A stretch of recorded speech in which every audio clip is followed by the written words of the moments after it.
My name is Molly Carter and I'm the COVID testing and vaccine manager for the Howard County Health Department.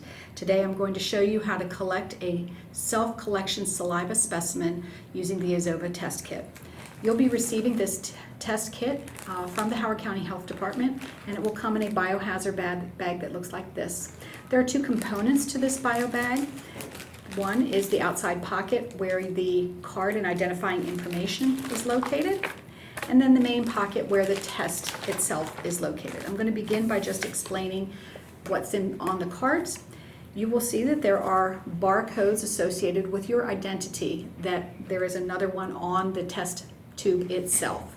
It's very important to put your name, your email address, your phone number, and your date of birth on this card, as that will be what is sent back to the lab. And then there are some there are some pictures and words that describe the collection process that I'm demonstrating here. This is the part that you will keep. This is the part that will go back into the bag. When you pull the test kit out of the bag itself, you'll open it up.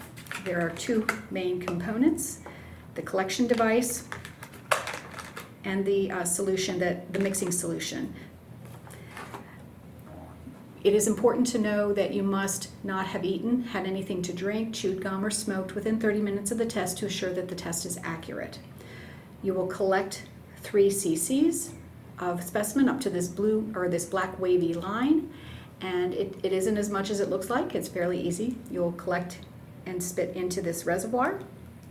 Once you have finished collecting this specimen, you'll take the mouthpiece off, screw on the blue solution, shake it for 5 seconds, make sure it's tight, and then put it back into the large part of the bag. Then you'll seal it up.